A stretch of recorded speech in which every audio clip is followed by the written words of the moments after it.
Немножечко секретной информации. Если мы злимся, то это неплохо.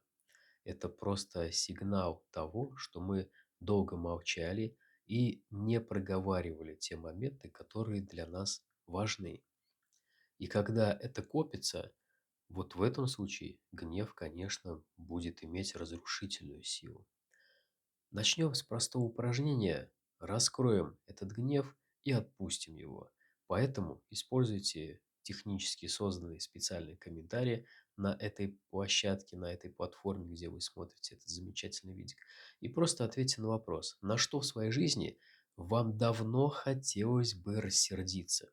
Честно и без страха можете поделиться в комментариях и отпустить это от себя и дальше вернуться к продуктивному времяпрепровождению. А в следующем видике я расскажу, почему страх – это не слабость.